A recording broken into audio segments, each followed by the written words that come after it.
The Bureau of National Investigations were told, following the discoveries they made concerning some poor management of funds and also the National Service Scheme, they recorded 30 million Ghana cedis, were told, from officials implicated in the fraud so far.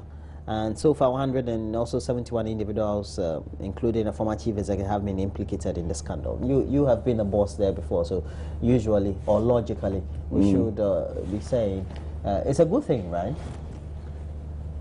30 million retrieved out of 80 million. Am I right? Yeah. It's good. When this case came out, my first instinct was recovery.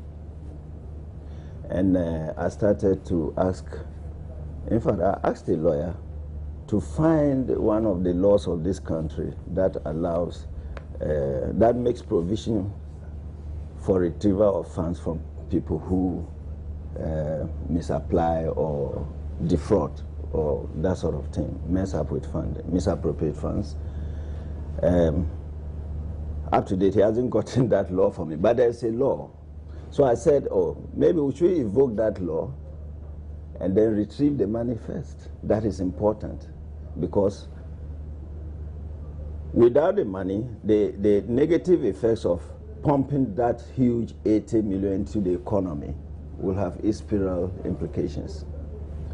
Now, if you recover the money into the right place and use it for the right business in the economy, then this economy will grow. Okay? So, on that note, yes, I'm very glad retrievers are in the process. And I think they've made a significant process, though not 50% of the money, but it makes sense anyway. My concern really is we don't know how. The BNI is not telling us how the embezzlements took place, because it's important we all get to know. You mean we should be briefed? Yes, we need to be briefed. How? Those are investigations by the BNI. Yes, we need to know what they have seen. How did the people, what are the loopholes that led to this malfeasance? We need to know, so that other managers in other organizations can use to check, because that is not the only organization that this is happening.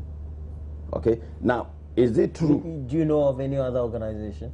Oh, we've heard of Controller and Accountant General, Ghana Education Service, so many places. Well, we have payroll, there's likely to be fraud. Yes, all those things. So, we even to this extent, I would say the statements written by the culprits should be published, and we read, so that we read and find out what did they say, how did they get access to the money? Because some junior officer or working under the director, how would he take that colossal sum of money without anybody knowing? Now, the directors who left and the director who inherited, what happened between them? Because the issue is one came to meet a system and continued with it. So we haven't heard from the other director who left before the current. So you're saying the 80 million could be also traced way back to the directors, because to people who have been already there left. No, in fact, in this case there are two directors we can look at. When were you a director? What was it? I was there 2002 to 2005. Oh, okay. I think it was from 2006 they started mentioning. Yeah, your time, this didn't happen. It could never happen. No way. Okay. And even before, it couldn't have happened, because I worked there before, left and came back. Okay, so I know that system. All right. So this is strange to everybody in national service. National service who have been there before 2012. So how did it happen? That if it had happened, then we would have been very rich then. You. Oh yeah, I would have been a Bill Gates if I wanted to. Yes. But so the director before Imoro Alasan should answer, because Imoro Alasan, I understand, came to meet a system. He hadn't been there for long. Imora Alasan. But he was working within the circle. Imora Alasan is one of the old he rose from the ranks. He rose from the ranks. I worked with him. He was part of the system. Yes. He is one of the old folks we started from the rank and file. So I know him. So if he came and inherited, then his predecessor should be accountable to that system. Also. Yes, also to that system that was brought in. I get to the point. So there have been so many speculations. That's why I say they should let the BNI should not only limit themselves to we have investigated and recovered 30 million. No, that is not enough. They should go deeper. We all want to help them. They should publish the feedback as to how the loopholes to the public. Now, we all know that payroll fraud is a big issue, and for which even currently our discussions with the IMF or the discussions we have with the IMF had really been a pivotal or a thrust of those negotiations. This is just one. We have a complement of others. How do we make sure that after all this we don't go back to the same system? Well, I think what Ghana needs is a coalition to deal with corruption as something that is crippling the country. Corruption is actually crippling Ghana as we speak today. And the government needs, this government must be commended for actually allowing certain things to come. Exactly, for example, prosecuting some people in court and allowing the process to go on to its conclusion. Because we've all been in this country for long, and we've seen that certain corruption cases have just, disappeared. Dockets disappeared in court, and they were no more going to court. Okay, and I can mention that of, the former minister for local government, whose wife was a contractor and renovated. That docket has disappeared in court, you know. And so I'm calling that the government should come up with a coalition of non-governmental organizations to deal with this issue once and for all, and to look at what we refer to as institutional corruption in Ghana. Everybody, all of us are corrupt in a sense in Ghana, because if you go in for a passport, it is corrupt. You will have to meet Goro boys there. What are they doing there? If you go to the DVLA, you have Goro boys there. You go to even Accountant General. You try to collect benefits of your relative. You go and meet these boys there. What are they doing there? These things perpetuate corruption in our society. And even if you go to the police and other wings of government, and I say the government should come up with, we should all come up together, a bipartisan way, the MPP, the NDC, other political parties, we should come and form a coalition that would deal with corruption to once and for all nip that particular anomaly in our society. And even to go back to our schools and begin to instill discipline into our kids, such that when they grow, they know what is good and what is bad. Morality in Ghana has descended so low. Civic education. And I will use this opportunity even to commend the BNI and ask them that they should do more, because there are so many areas in Ghana here that they can investigate. In other countries, you preempt. You don't wait till it happens. You are very proactive, and that is you set up cameras, set up intelligence to be able to get some of these corrupt practices. And I say kudos to the BNI, and they shouldn't stop here and should go on to do more things to be able to assist in this fight against corruption in this country. Mr. Gambila. Yeah, I think just a bit. I think some Ghanaians are corrupt. My brother was saying all of us.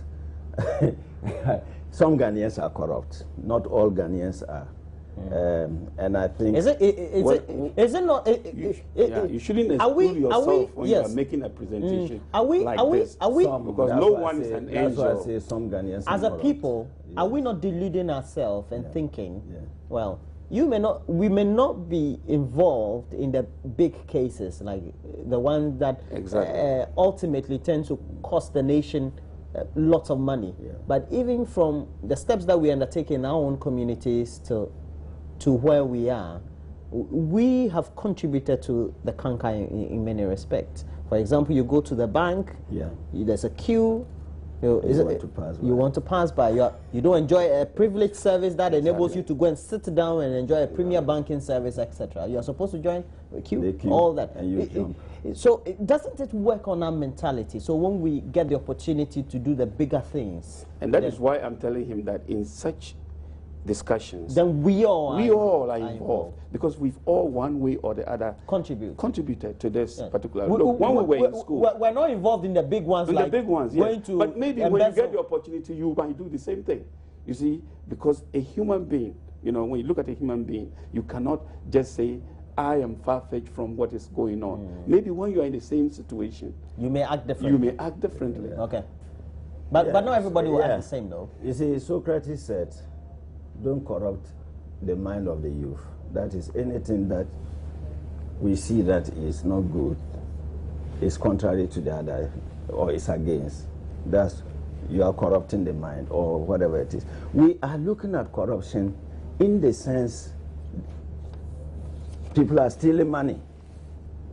People are giving bribes to do things against others. That is why I was looking at, but not the general corruption. Some corruptions are positive. Going to jump a queue and all those things, yeah, it's corruption. But you are jumping the queue, you may jump the queue for a good purpose, to save a situation. I will jump a queue if I realize that there is danger. But those are exclusivities, because there's exception for every rule. Yeah, but it's corruption then. It's part of the influence thing you are talking about. Okay. But I am looking at the stealing. And if we look at the corruption, according to J.J. Rawlings, this is the most corrupt government of today in Ghana. According to J.J. Rawlings. According to J.J. Rawlings. This government today is the most corrupt government he has ever seen. All the cases in court, they are all camouflage. Jida one, Wyoming one, whichever one, they are all camouflage. How can a whole state apparatus, government, with a president who is a chief of, supreme commander of the armed forces of Ghana, not be able to retrieve 51 million from Wyoming after a Supreme Court judgment? They are playing around because the government itself is involved. So the Attorney General, for example, okay, don't digress. No, we're talking about national service. So you're saying we are talking about the government is the same corrupt issue. But we are talking about institutional corruption. I think he's just talking about institutional corruption. Let me tell you that His Excellency, former President Rawlings, never said that this is the most corrupt government. What did he say? He's saying that at this time, the revelations, the permission that the government has allowed, you know, it's unearthing. It's unearthing a lot of things Ghanaians have been doing that have been covered in the past. That was his statement. That's your interpretation of what he said. You should read what That's he your said. Interpretation of what you should read what he said, but don't quote him just like he said. No, I heard him. Don't forget that he's the founder of this government, and he said, and that he stands for accountability, probity, and integrity so in government. But he's saying that this is the first time that a case like you mentioned, Wyoming, has gone through the court, and he has been found, to return the money, okay? But he has been exonerated. Don't forget that he's supposed to he's supposed to refund the 51 point. Okay, it's not a discussion for Wyoming, so let's not discuss. Let me make my general. So make a conclusion. I have to change the subject. Let me make my general picture. Okay, Dr. Rockson, that's okay. I'll try to make a general picture. Right. To show you have a minute, sir. The corruption in Ghana today, whether in the institutions and the individuals, the indicators are clear that this government, as Rawlings said, even after the last outburst of Rawlings was that, no, how can you leave? I don't want to go there. But the fact is that all the cases playing around, they are being played around. That's your interpretation of what that's going. It's not my interpretation. These are the facts on the ground, because you see, that's what I wanted to give you the pointers. A whole chief supreme commander-in-chief of the armed forces of Ghana, the president of Ghana, cannot retrieve money ordered by the Supreme Court. Now these people going. Do you want him to go and just ask for him to bring the money? Yes. If it's a legal process. It's not illegal. Let me tell you. Mr. Let me Wyoming tell has you. come out to say that he will pay back the money at the end of the year. It's a game they are So what is playing. your beef about It's a game they are playing because No, what game? if I go, I have people. Are you privy to the game? Let me come. No. Yes, I'm privy to it. I've seen it. Then let us know. Tell us now. That is what I'm saying. No, tell us. Because that's the same money they use for their campaign. Let me come on. Excuse me. That's ridiculous. I have said How it. can you prove that? You have evidence to them. I'm coming to read. If No, you you have evidence. If you don't interrupt, I will land there. Okay, you do know. land, let me say. Okay. If I owed any institution and the court passes a judgment to retreat, It has to be enforced. it will be enforced. And the next day, the bailiff is there, So selling my property, getting me up and down. No, he Okay, has human rights that should be observed by the I country. also have Do you know that? I also have Do you human know that? rights. I also have human rights. He has Yet they said come it. to sell He my has- collateral. Look, let's move Are you away getting from the there. point? Let's come back. The I want to Supreme Court discuss has institutional finished. corruption. They are all I the want to same. talk about institutional corruption. They are all the and same. how we should deal with it. Remember that in Kufuor's time, he said corruption now is let's as not go old. back. That That's okay. corruption All right, is as old now as let's change the Adam. subject. That is very And true. talking about Kufuor, the gentlemen. guy, if he is wants us to very go back, we'll true. go back. Gentlemen. In terms of corruption, Gentlemen. we'll go back. Corruption Okay. is as Gentlemen. old as Adam. Okay, I Corruption understand. is as And that old was- as that was Judas President Kufuor. and Jesus. Yes, All right. President Kufuor. Thank So you. that is a clear statement. Adam's grandson. So you Thank you deal very with much. it. Adam's grandson. Thank And you very much. 70% All right.